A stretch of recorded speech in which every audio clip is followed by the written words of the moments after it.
Salam sehat, para pemirsa channel Info Sehat. Kali ini kita akan membahas mengenai vaksin karya anak bangsa, yaitu vaksin merah putih. Beberapa universitas dan lembaga penelitian di Indonesia sedang bekerja sama mengadakan penelitian dan menguji coba jenis vaksin ini. Apa saja progresnya hingga saat ini? Tonton sampai habis videonya supaya kamu tambah ilmu kesehatan dan selalu sehat.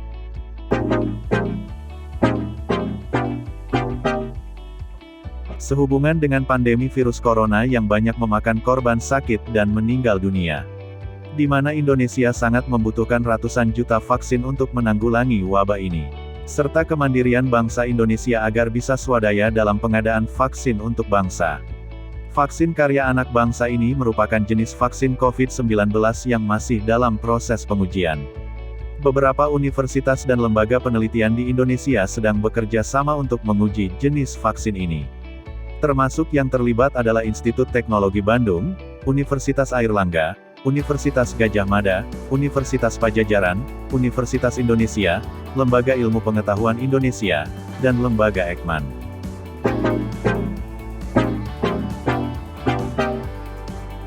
Vaksin merah putih, hasil uji coba menunjukkan, calon vaksin merah putih mampu menetralisir varian Delta, Epsilon, dan Beta virus corona atau COVID-19. Vaksin virus corona vaksin merah putih menjadi salah satu vaksin COVID-19 yang diproduksi dalam negeri.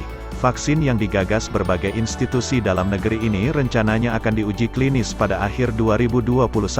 PT Bio Farma, perusahaan negara yang akan memproduksi vaksin ini menargetkan produksinya akan dimulai pada April tahun 2022.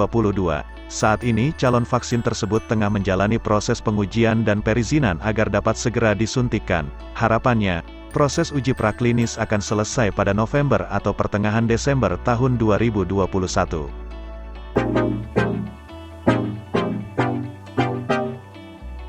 Ketua Tim Peneliti Vaksin Merah Putih Universitas Airlangga Unair, Fedik Abdul Rantam mengatakan hasil vaksin merah putih sudah mulai memasuki uji praklinis tahap kedua terhadap hewan. Uji praklinik tahap 1 hasilnya baik, dari segi immunogenicity. Pendekatan respons imunnya juga tak hanya humoral tapi juga seluler, dan menunjukkan hasil yang menjanjikan, kata Fedik dalam konferensi pers daring, Rabu, tanggal 18 Agustus. Imunitas humoral adalah kekebalan yang dihasilkan dari aktivitas unsur-unsur dalam darah dan jaringan limfoid, seperti antibodi, bukan sel. Sebaliknya, imunitas seluler kekebalan imunnya dihasilkan dari sel.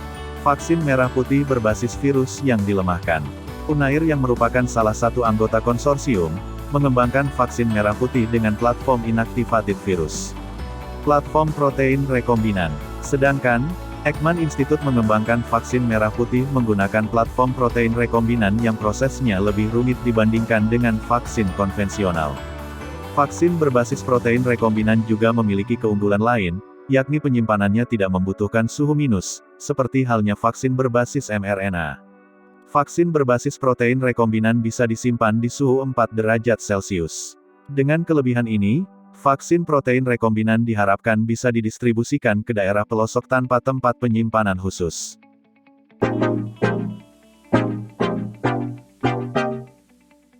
Gabungan hasil penelitian dan pengembangan ini membuat calon vaksin ini cukup ampuh melawan virus corona. Vaksin merah putih sudah mulai diuji cobakan terhadap varian Delta, B1-61-7,2.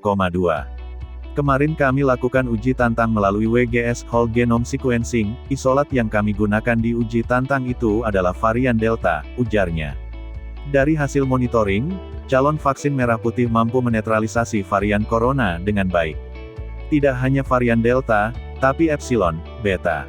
Di Indonesia yang banyak Delta, kami memonitor calon vaksin itu apakah bisa mengenali antibodi terhadap varian ini, dan sampai saat ini kemampuan netralisasi masih baik, ucap Fedik. Pengembangan vaksin COVID-19 merah putih dipimpin Lembaga Biologi Molekuler, LBM Eijkman. Kepala LBM Eijkman Amin Subandrio mengatakan total peneliti yang intens terlibat dalam pengembangan vaksin ini, sekitar 10 hingga 15 orang. Benar-benar kami pilih mereka yang punya kemampuan, pengalaman untuk mengerjakannya. Minimum master, kata Amin. Selain Eijkman, institusi pengembang vaksin dalam negeri ini, antara lain, Lembaga Ilmu Pengetahuan Indonesia, LIPI, Universitas Indonesia, Universitas Gadjah Mada, Institut Teknologi Bandung dan Universitas Airlangga.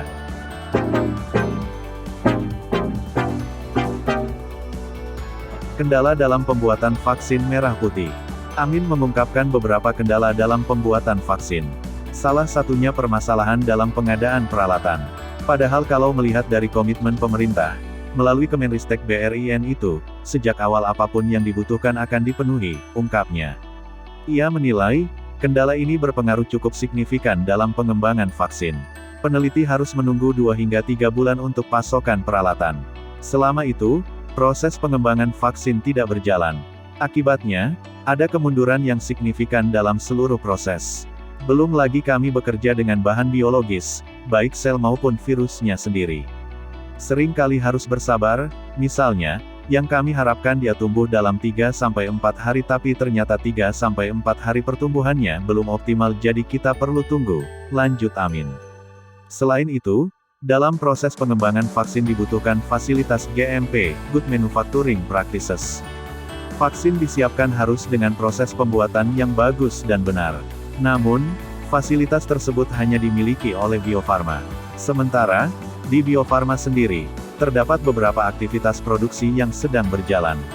Sehingga, penggunaan fasilitas GMP untuk vaksin merah putih agak terhambat.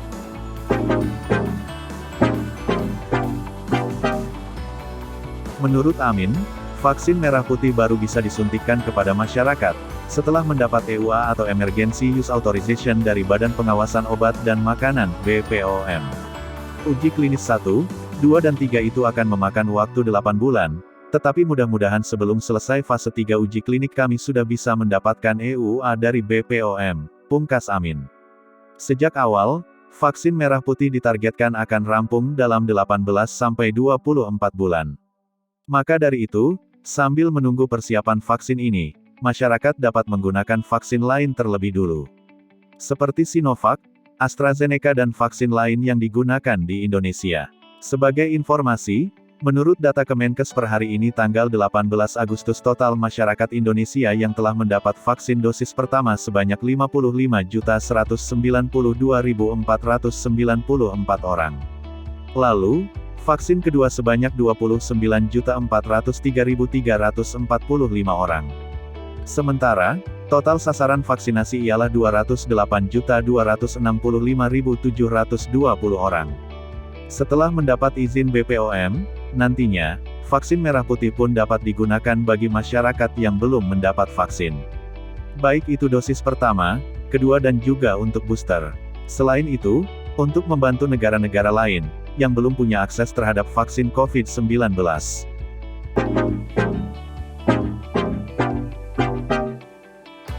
Demikian mengenai vaksin karya anak bangsa ini yaitu vaksin merah putih.